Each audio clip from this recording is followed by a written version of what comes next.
سیدنا عمر بن خطاب رضی اللہ تعالیٰ عنہ فرمانے لگے لوگوں میری بات سنو،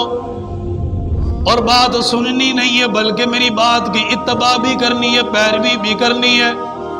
اپنی زندگی کے اندر ان باتوں کو لے کر بھی آنا ہے۔ حضرت عمر رضی اللہ تعالیٰ عنہ نے اتنا فرمایا، ایک شخص درمیان کے اندر کھڑا ہو گیا اور وہ عرض کرنے لگا عمر تیری بات نہیں سنیں گے، تیری باتوں کے اوپر عمل نہیں کریں گے، پہلے ہماری بات کا جواب دے پھر بات سنیں گے۔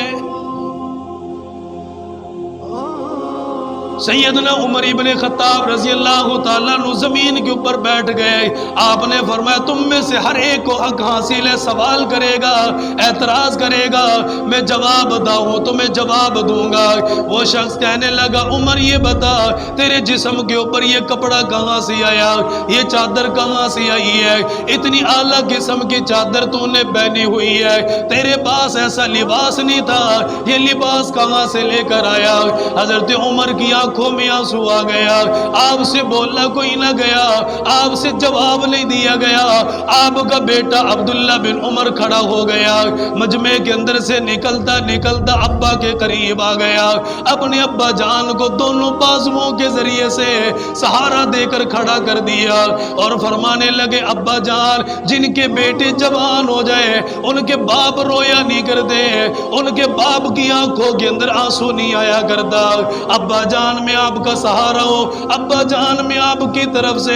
ان لوگوں کو جواب دینے کے اوپر مامور ہوں، آپ مجھے اجازت فرما دیجئے۔ حضرت عمر نے اجازت دے دی ہے، آپ کا بیٹا لوگوں کے درمیان میں آ گیا، اپنا چہرہ لوگوں کی طرف کر لیا اور ان سے کہنے لگا تم نے سوال کیا میرے باپ کے پاس چادر کہاں سے آئی ہے، میرے باپ کے پاس یہ کرتا کہاں سے آیا، میرے باپ کو یہ لباس کہاں سے ملا؟ حضرت عبداللہ بن عمر فرمانے لگے لوگوں کل جمعرات کا دن تھا، ظہر کی نماز ادا کرنے کے بعد میں اپنے ابا جان سے ملاقات کرنے کے لیے اپنے ابا کے گھر کے اندر چلا گیا، میں نے دیکھا میرے باپ نے کرتا مبارک نکالا ہوا ہے، اسے پانی کے اندر ڈالا ہوا ہے، تھاپڑے کے اندر ڈالنے کے بعد اسے میرا باپ مل رہا ہے، ہاتھوں کے ساتھ اسے دھو رہا ہے، فرمایا جہاں سے اس کے میل کچیل کو دور کیا اور جہاں سے نچوڑنے کی کوشش کی ہے، فرمایا وہیں سے چادر پھٹ گئی،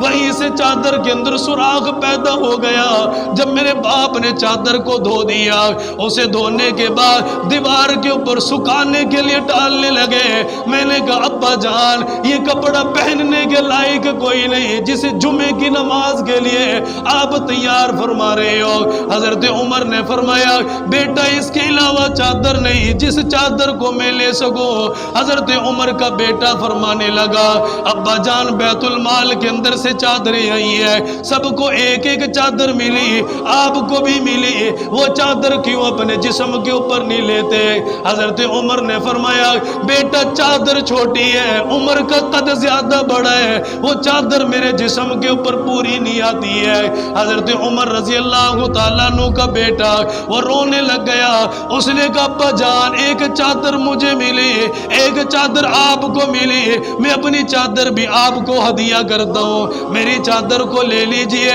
اسے جوڑ کر ایک جوڑا بنا لے۔ حضرت عمر کا بیٹا بھرے مجمع کے اندر اعلان کر رہا ہے لوگوں زکوٰۃ کا پیسہ نہیں آیا، کسی نے ہمیں تحفہ نہیں دیا، کسی نے ہمارے گھر پہ ہدیہ نہیں بھیجا، ایک چادر میرے باپ کی ہے ایک چادر میری ہے، دونوں چادروں کو ملا کر میں نے اپنے باپ کا کرتا بنا دیا۔ حضرت عمر نے جب یہ جواب دے دیا صحابہ اکرام رونے لگ گئے، چیخیں نکل گئی،